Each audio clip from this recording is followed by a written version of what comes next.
Welcome back. ಜಾಮೀನಿಗಾಗಿ ಅರ್ಜಿ ಸಲ್ಲಿಸಿದ್ದಾರೆ ಈಗ ಪವಿತ್ರ ಗೌಡ. ಚಾರ್ಜ್ ಶೀಟ್ಗೂ ಮುನ್ನ ಬೇಲ್ ಅರ್ಜಿ ಸಲ್ಲಿಸಿದ್ ಯಾಕೆ ಅನ್ನೋದು ಪ್ರಶ್ನೆ. ನಮಗೆಲ್ಲ ಏನ್ ಗೊತ್ತಿತ್ತು, ರೇಣುಕಾಸ್ವಾಮಿ ಕೊಲೆ ಪ್ರಕರಣಕ್ಕೆ ಸಂಬಂಧಪಟ್ಟಂತೆ 17 ಜನ ಆರೋಪಿಗಳು ಜೈಲು ಪಾಲಾಗಿದ್ದಾರೆ. ಚಾರ್ಜ್ ಶೀಟ್ ಸಲ್ಲಿಕೆ ಆಗೋ ತನಕ ಅವರಿಗೆ ಜಾಮೀನು ಸಿಗೋದು ಕಷ್ಟ ಸಾಧ್ಯ. ಹಾಗಾಗಿ ಯಾರು ಕೂಡ ರಿಸ್ಕ್ ತೆಗೆದುಕೊಳ್ಳೋಕೆ ಹೋಗಿಲ್ಲ, ಜಾಮೀನಿಗೆ ಅರ್ಜಿನೇ ಸಲ್ಲಿಕೆ ಆಗಿರಲಿಲ್ಲ. ಆದ್ರೆ ಈಗ ಮೊದಲ ಹಂತವಾಗಿ ಪವಿತ್ರ ಗೌಡ ಜಾಮೀನಿಗೆ ಅರ್ಜಿ ಸಲ್ಲಿಸಿದ್ದಾರೆ. ಆ 2 ಕಾರಣಗಳಿಗೆ ಪವಿತ್ರ ಗೌಡ ಜಾಮೀನು ಅರ್ಜಿ ಸಲ್ಲಿಕೆ ಮಾಡಿದ್ದಾರಂತೆ. ರಿಪಬ್ಲಿಕ್ ಕನ್ನಡದಲ್ಲಿ ಎಕ್ಸ್ಕ್ಲೂಸಿವ್ ಮಾಹಿತಿ. ಹೆಣ್ಣು ಎನ್ನುವ ಕಾರಣಕ್ಕೆ ಆ ಸಿಂಪತಿಯ ನಿರೀಕ್ಷೆಯಲ್ಲಿ, ಜಾಮೀನು ಸಿಗುವ ನಿರೀಕ್ಷೆಯಲ್ಲಿ ಪವಿತ್ರ ಗೌಡ ಇದ್ದಾರೆ. ಆ ಕಾರಣಕ್ಕೆ ಜಾಮೀನು ಅರ್ಜಿ ಸಲ್ಲಿಕೆ ಆಗಿರೋದು. ಭಾರತೀಯ ನ್ಯಾಯಾಂಗ ವ್ಯವಸ್ಥೆಯಲ್ಲಿ ಹೆಣ್ಣಿಗೆ ಮಾನ್ಯತೆ ಇದೆ. ಕೌಟುಂಬಿಕ ಜವಾಬ್ದಾರಿ ತಾಯಿ ಆಗಿದ್ರಿಂದ ರಿಲೀಫ್ ನೀಡುವ ಸಾಧ್ಯತೆಗಳು ದಟ್ಟವಾಗಿರುತ್ತಂತೆ. ಹಾಗಾಗಿ ಇದರ ಲಾಭ ಪಡೆಯುವ ಉದ್ದೇಶದಿಂದ ಈಗ ಜಾಮೀನಿಗೆ ಅರ್ಜಿ ಸಲ್ಲಿಕೆ ಆಗಿದೆ ಪವಿತ್ರ ಗೌಡ ಅವರಿಂದ. ವಕೀಲರು ಕೂಡ ಅದೇ ಅಭಿಪ್ರಾಯ ವ್ಯಕ್ತಪಡಿಸ್ತಾ ಇದ್ರು. ಹೆಣ್ಣು ಅನ್ನೋ ಕಾರಣಕ್ಕೆ ರಿಲೀಫ್ ಸಿಗೋ ಸಾಧ್ಯತೆಗಳು ಹೆಚ್ಚಾಗಿರುತ್ತೆ ಅಂತ. ಹಾಗಾಗಿ ಮೊದಲ ಹಂತವಾಗಿ ಪವಿತ್ರ ಗೌಡ ಅವ್ರಿಗೆ ಆದಷ್ಟು ಬೇಗ ಜಾಮೀನು ಸಿಗೋ ಸಾಧ್ಯತೆಗಳಿರುತ್ತೆ ಅಂತ 17 ಜನ ಆರೋಪಿಗಳ ಪೈಕಿ. ಆಮೇಲೆ ಎರಡಿದೆ. ಒಂದು, ಹೆಣ್ಮಕ್ಳು ಅನ್ನೋ ಕಾರಣಕ್ಕಾಗಿ ಎಷ್ಟು ಅವರಿಗೆ ಅವಕಾಶಗಳಿರುತ್ತೋ ಕೆಲವು ಕಡೆ ಮಿಸ್ಯೂಸ್ ಅದು ಕೂಡ ಇದೆ. ಈಗ ಈ ಡೌರಿ ಕೇಸ್ಗಳೆಲ್ಲ ಇದೆಯಲ್ಲ, ಡೌರಿ ಕೇಸ್ಗಳು ನಿಜ ಈಗ ಸ್ವಲ್ಪ ಕಡಿಮೆ ಆದಂಗೆ ಕಾಣ್ತಾ ಇದೆ. ಡೌರಿ ಕೇಸ್ಗಳಲ್ಲಿ ಅನೇಕ ಹೆಣ್ಣು ಮಕ್ಕಳು ಹೀನಾಮಾನ ಸ್ಥಿತಿಗೆ ತಲುಪಿದ್ದದ್ದು ಇದೆ. ಆಮೇಲೆ ಸ್ವಲ್ಪ ತಿಳುವಳಿಕೆ ಇದ್ದವರು ತನಗೆ ಆಗದೇ ಇದ್ದರೆ ಮಾವ, ಅತ್ತೆ, ಸೊಸೆ, ನಾದಿನಿ ಇವ್ರನ್ನೆಲ್ಲ ಜೈಲ್ಗಟ್ಟಿ ಮಜಾ ಮಾಡಿದ್ದು ಇದೆ. ಅಂದರೆ ಎಲ್ಲದಕ್ಕೂ ಕೂಡ ಇದೆಯಲ್ಲ, ಒಮ್ಮೊಮ್ಮೆ ಸಮ್ಟೈಮ್ಸ್ ನಾನು ಹೇಳೋದು ಅದರ ಪರ ಮತ್ತು ವಿರುದ್ಧ ಎರಡೂ ಕೂಡ ಇರುತ್ತೆ. ಈಗ ನೋಡಿ, ಈ ಹೆಣ್ಣುಮಗಳಿಗೆ ಕೌಟುಂಬಿಕ ಜವಾಬ್ದಾರಿ ಇದೆ, ಮಗು ಇದೆ, ಎಲ್ಲ ಇದ್ದಾರೆ. ಆದರೆ ಅವತ್ತು ಅದನ್ನು ಹೊಡೆದು ಸಾಯಿಸುವಂಥ ಸಂದರ್ಭದಲ್ಲಿ ಕೂಡ ನಿಮ್ಗೊಂದು ಜವಾಬ್ದಾರಿ ಇರಬೇಕಿತ್ತಲ್ಲ. ಹೆಣ್ಣುಮಕ್ಕಳು ಬಿಹೇವ್ ಮಾಡೋ ರೀತಿಯೇ ಬೇರೆ ಇರುತ್ತಲ್ಲ. ಈಗ ಗಂಡು ಮಕ್ಕಳು ಹೆಂಗೆ ಅಂತಂದರೆ ಫೈಟ್ ಮಾಡಿನೇ ಯಾವುದೇ ಒಂದು ಇಶ್ಯೂ ಬಂದಾಗ ಫೈಟ್ ಮಾಡಿ ಅಂತ ನಿಲ್ಲಿಸ್ಬಿಡ್ತಾರೆ. ಹೆಣ್ಣು ಮಕ್ಕಳು ಹಂಗಲ್ಲ. ಹೆಣ್ಣುಮಕ್ಕಳು ಒಂದು ಬೇರೆ ರೀತಿಯಲ್ಲಿ ಅದನ್ನು ಪರಿಹರಿಸ್ಕೊಂಡ್ಬಿಡ್ತಾರೆ. ಈಗ ಸಮ್ಟೈಮ್ಸ್ ಹೆಣ್ಣು ಮಕ್ಕಳಿಗೆ ಗಂಡು ಮಕ್ಕಳಿಂದ ಕಿರಿಕಿರಿ ಉಂಟಾದಾಗ, ಈಗ ಒಂದು ಹುಡುಗಿಗೆ ಅಣ್ಣ ಇರ್ತಾನೆ ಅಂತ ಇಟ್ಕೊಳ್ಳಿ, ಅವನು ರೆಬೆಲ್ ಆಗಿ ಹೋಗ್ತಾನೆ ಅಂತೇಳಿ. ಹೆಣ್ಣು ಮಕ್ಕಳಿಗೆ ಅದನ್ನು ಹೆಂಗೆ ಮ್ಯಾನೇಜ್ ಮಾಡಬೇಕು ಅಂತ ಗೊತ್ತಿರುತ್ತೆ. ಅವ್ರನ್ನೊಂಥರ ಹ್ಯಾಂಡಲ್ ಮಾಡ್ತಾರೆ ಅವರು ಅಂತೇಳಿ. ಈ ವಿಚಾರಕ್ಕೆ ಸಂಬಂಧಪಟ್ಟ ಹಾಗೆ ಪವಿತ್ರ ಅವರು ಕೋರ್ಟ್ ಮೊರೆ ಹೋಗಿದ್ದಾರೆ. ಗೊತ್ತಿಲ್ಲ ಯಾವ ರೀತಿ ಕೊಡುತ್ತೆ ಅಂತ ಅಂದ್ಬಿಟ್ಟು.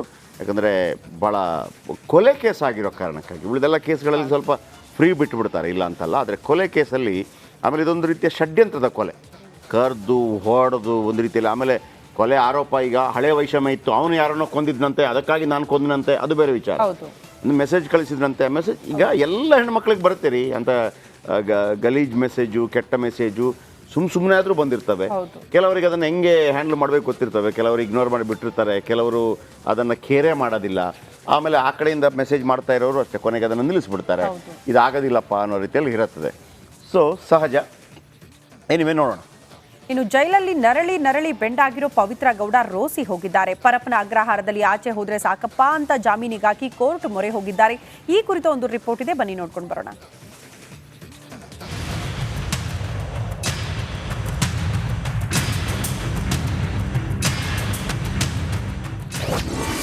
ಜಾಮೀನಿಗಾಗಿ ಕೋರ್ಟ್ ಮೊರೆ ಹೋದ ಪವಿತ್ರ.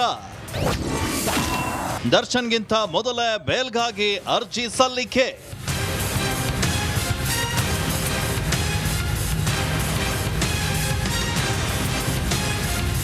ಪರಪ್ಪನ ಅಗ್ರಹಾರದಲ್ಲೇ ಮುದ್ದೆ ತಿಂದು ಕಂಗಾಲಾಗಿರುವಂತಹ ಲಿಪ್ಸ್ಟಿಕ್ ರಾಣಿಗೆ ಜೀವನವೇ ಸಾಕು ಎಂಬಂತಾಗಿದೆ. ಹೇಗಾದ್ರೂ ಮಾಡಿ ಜೈಲಿಂದ ಹೊರ ಹೋಗಬೇಕು ಅಂತ ಹಪ್ಪಿಸ್ತಿದ್ದಾಳೆ. ಹೀಗಾಗಿ ದರ್ಶನ್ಗೂ ಮೊದಲೇ ಜಾಮೀನ್ಗಾಗಿ ಕೋರ್ಟ್ ಮೊರೆ ಹೋಗಿದ್ದಾಳೆ. ಯಾವ ಆಧಾರದಲ್ಲಿ ಪವಿತ್ರ ಗೌಡ ಅರ್ಜಿಯನ್ನ ಸಲ್ಲಿಸಿದ್ದಾರೆ? ಬೇಲ್ಗಾಗಿ ನ್ಯಾಯಾಧೀಶರ ಮುಂದೆ ಯಾವ ರೀತಿ ವಾದವನ್ನ ಮಾಡಬಹುದು? ಚಾರ್ಜ್ ಶೀಟ್ಗೂ ಮುನ್ನ ಬೇಲ್ ಅರ್ಜಿ ಹಾಕಿದ್ರೆ ಪೊಲೀಸರ ಅಬ್ಜೆಕ್ಷನ್ ಹೇಗಿರುತ್ತೆ? ಈ ಬಗ್ಗೆ ರಿಪಬ್ಲಿಕ್ ಕನ್ನಡಕ್ಕೆ ಹೈಕೋರ್ಟ್ ವಕೀಲ ಸುನೀಲ್ ಕುಮಾರ್ ಎಕ್ಸ್ಕ್ಲೂಸಿವ್ ಹೇಳಿಕೆಯನ್ನ ನೀಡಿದ್ದಾರೆ. ಸಾಮಾನ್ಯವಾಗಿ ಕಾನೂನಿನಲ್ಲಿ ಮಹಿಳೆಯರಿಗೆ ಸ್ಪೆಷಲ್ ಕನ್ಸೆಕ್ಷನ್ ಇದೆ. ಸಿಆರ್ಪಿಸಿ ಸೆಕ್ಷನ್ 437 ಪ್ರಕಾರ ಸೀರಿಯಸ್ ಅಫೆನ್ಸ್ ಇದ್ರೂ ಜಾಮೀನನ್ನು ನೀಡಲು ಅವಕಾಶವಿದೆ. ಇದೇ ಸೆಕ್ಷನ್ ಅಡಿ ಬೇಲ್ ನೀಡಿ ಅಂತ ಅರ್ಜಿಯನ್ನ ಸಲ್ಲಿಕೆ ಮಾಡಿದ್ದಾರೆ. ಸುಖ ಸುಮನೆ ಕೇಸ್ನಲ್ಲಿ ಸಿಲುಕಿಸಿದ್ದಾರೆ ಅಂತ ವಾದವನ್ನ ಕೂಡ ಮಾಡಬಹುದು. ರೇಣುಕಾಸ್ವಾಮಿ ಅಶ್ಲೀಲ ಮೆಸೇಜ್ ಕಳಿಸಿದ್ದನ್ನ ದರ್ಶನ್ ಗಮನಕ್ಕೆ ತಂದಿದ್ದೇನಷ್ಟೇ. ಆದ್ರೆ ಏನೋ ಅಚಾತುರ್ಯ ಆಗೋಗಿದೆ. ಇದರಲ್ಲಿ ನನ್ನ ಪಾತ್ರ ಏನಿದೆ? ನಾನು ಈಗಾಗಲೇ 2 ತಿಂಗಳು ಜೈಲಿನಲ್ಲಿ ಕಳೆದಿದ್ದೇನೆ. ಆರೋಗ್ಯ ಸಮಸ್ಯೆ ಇದೆ, ಮಾನಸಿಕವಾಗಿ ಕುಗ್ಗಿದ್ದೇನೆ. ಹೀಗಾಗಿ ಬೇಲ್ ಕೊಡಿ ಅಂತ ಮನವಿಯನ್ನ ಕೂಡ ಮಾಡಬಹುದು.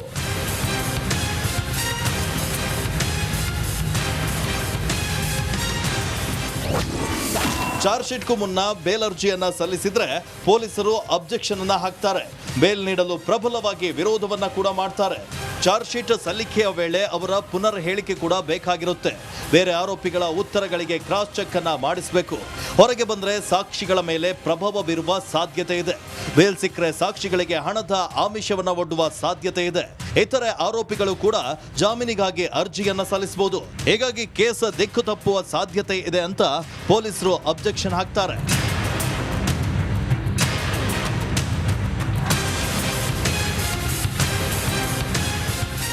ಇನ್ನು ಪವಿತ್ರ ಗೌಡಗೂ ಮೊದಲ ಆರೋಪಿ ಅನುಕುಮಾರ್ ಜಾಮೀನು ಅರ್ಜಿಯನ್ನ ಸಲ್ಲಿಸಿದ್ದು ಇಂದು ಅರ್ಜಿ ವಿಚಾರಣೆ ನಡೆಯಲಿದೆ. ಸದ್ಯ ಅನುಕುಮಾರ್ ಜಾಮೀನು ಅರ್ಜಿ ವಿಚಾರಣೆ ನಡೆಯಲಿದ್ದು ಶೀಘ್ರದಲ್ಲೇ ಪೊಲೀಸರು ಚಾರ್ಜ್ ಶೀಟ್ ಸಲ್ಲಿಕೆ ಮಾಡೋ ಸಾಧ್ಯತೆ ಇದೆ. ಪವಿತ್ರ ಹಾಗೂ ಅನುಕುಮಾರ್ಗೆ ಜಾಮೀನು ಸಿಗುತ್ತಾ ಇಲ್ವೋ ಕಾದ್ ನೋಡಬೇಕಿದೆ. ಧ್ರುವರಾಜ್, ರಿಪಬ್ಲಿಕ್ ಕನ್ನಡ, ಬೆಂಗಳೂರು.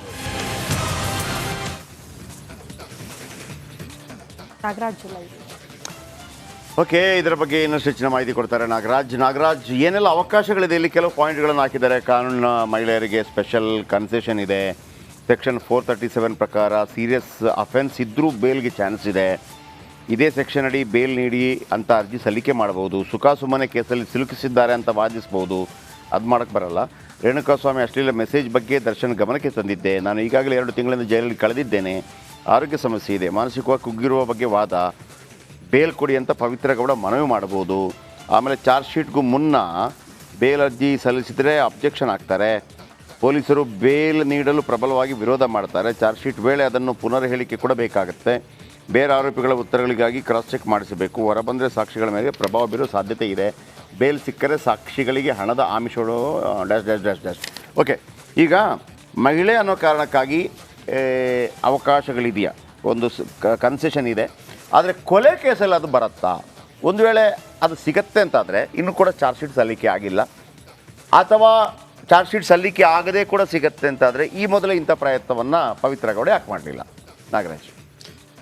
ಜಯಪ್ರಕಾಶ್, ಏನು ಈ ಒಂದು ಭಾರತದ ನ್ಯಾಯಾಂಗ ವ್ಯವಸ್ಥೆಯಲ್ಲಿ ಮಹಿಳೆಯರಿಗೆ ಒಂದು ಸ್ಪೆಷಲ್ ಕನ್ಸೆಷನ್ ಇದೆ. ಏನೊಂದು ಆಕೆ ಅಪರಾಧಿ ಅಂತೇಳಿ ಸಾಬೀತಾಗೋವರೆಗೂ ಒಂದಷ್ಟು ಆಕೆಗೆ ಮನ್ನಣೆಯನ್ನು ಕೊಡಲಾಗುತ್ತೆ. ಹಿಂದೆ ಏನು KR ನಗರದಲ್ಲಿ ದಾಖಲಾಗಿದ್ದಂಥ ರೇಪ್ ಸಂತ್ರಸ್ತೆಯನ್ನು ಕಿಡ್ನಾಪ್ ಮಾಡಿದ ಪ್ರಕರಣದಲ್ಲಿ ಭವಾನಿ ರವಣ್ಣಗೆ ನಿರೀಕ್ಷಣಾ ಜಾಮೀನು ಕೊಡಬೇಕಾದ್ರೆ ಹೈಕೋರ್ಟ್ ಏಕಸದಸ್ಯ ಪೀಠ ಒಂದು ವಿಚಾರ ಗ್ರೌಂಡ್ಸನ್ನು ಹೇಳಬೇಕಾದ್ರೆ ಹೇಳುತ್ತೆ, ಅವರು ಮಹಿಳೆ ಆಗಿರೋದ್ರಿಂದ ಅವ್ರಿಗೆ ಒಂದಷ್ಟು ಸ್ಪೆಷಲ್ ಗ್ರೌಂಡ್ಸ್ ಇದೆ. ಅವರು ಕುಟುಂಬದಲ್ಲಿ ಹಿರಿಯರಿಗೆ ಮಾತ್ರೆಯನ್ನು ಕೊಡಬೇಕು, ಮಕ್ಕಳಿಗೆ ಊಟವನ್ನು ಮಾಡಿಸ್ಬೇಕು, ಈ ಎಲ್ಲ ಗ್ರೌಂಡ್ಸನ್ನು ಕನ್ಸಿಡರ್ ಮಾಡಿದೆ ಅಂತೇಳಿ ಹೈಕೋರ್ಟ್ ಏಕಸದಸ್ಯ ಪೀಠ ಹೇಳಿ ಅವರಿಗೆ ನಿರೀಕ್ಷಣಾ ಜಾಮೀನನ್ನು ಮಂಜೂರು ಮಾಡಿದ್ದು.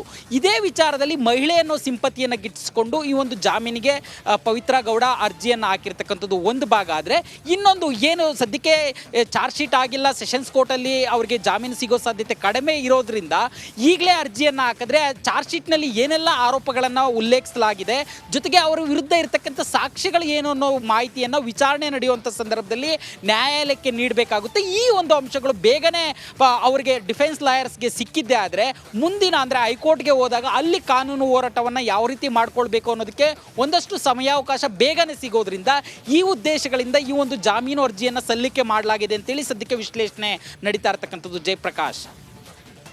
Okay, thank you. I think Tommy Sebastian ಏನೋ ವಾದ ಮಾಡ್ತಾ ಇರ್ತಿದೆ. ಟಾಮಿ ಸೆಬಾಸ್ಟಿಯನ್ ಅವರ ಹಿನ್ನೆಲೆ ಸ್ವಲ್ಪ ಹೇಳೋದಿದ್ರೆ?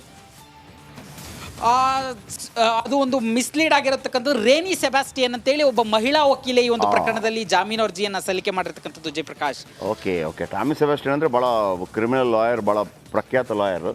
ಈ CV ನಾಗೇಶು, ಟಾಮಿ ಸೆಬಾಸ್ಟಿಯನ್ ಅಂದರೆ ಒಂಥರ ಈ ರವಿ ಬೆಳಗೆರೆ ನಮಗೆಲ್ಲ ಒಂಥರ ಒಂದು ಪುಳಕವನ್ನು ತಂದು ಕೊಟ್ಟಿದ್ದಾರೆ ಈ ಲಾಯರ್ಗಳ ಒಂದು ಮಹತ್ವವನ್ನೆಲ್ಲ. CV ನಾಗೇಶ್ ಅವರು ಪ್ರಖರವಾದ ವಾದಗಳನ್ನು ಮಂಡಿಸಿರ್ಬೋದು, ಆದರೆ ಅದು ರವಿ ಬೆಳಗೆರೆ ಬಾಯಲ್ಲಿ ಕೇಳೋದಕ್ಕೆ ಭಾಳ ಮಜಾ. ಟಾಮಿ ಸೆಬಾಸ್ಟಿಯನ್ ಅಂತ ಹಿಂಗೆ ಹೇಳಿದಾಗ ನಮಗೆ ಅವ್ರ ಸ್ಟೈಲ್ ಗೊತ್ತಲ್ಲ, ಭಾಳ ಅದನ್ನು. ಸೊ ಹಾಗಾಗಿ ನಾನು ಕೇಳ್ತಾ ಇದ್ದೆ. ಬಟ್ ಅವರು ಟಾಮಿ ಸೆಬಾಸ್ಟಿಯನ್ ಅಲ್ಲಂತೆ, ಮಹಿಳಾ ಲಾಯರ್ ಅಂತ ಹೇಳ್ಬಿಟ್ಟು ಇರುವಂಥ ವಿಚಾರ. ಆಮೇಲೆ ಇವತ್ತು ಈ ಇದ್ರದ್ದು ಬರ್ತಾ ಇದೆಯಲ್ಲ ನಾಗರಾಜ್, ಊಟಕ್ಕೆ ಸಂಬಂಧಪಟ್ಟ ಹಾಗೆ. ಓಕೆ, ನಾಗರಾಜ್ ಸಾಕಷ್ಟು ಮಾಹಿತಿಯನ್ನು ಕೊಟ್ಟರು. ಕೋರ್ಟ್ ಕಡೆಗೆ ಮನೆ ಊಟದ ವಿಚಾರ. Okay, right, next.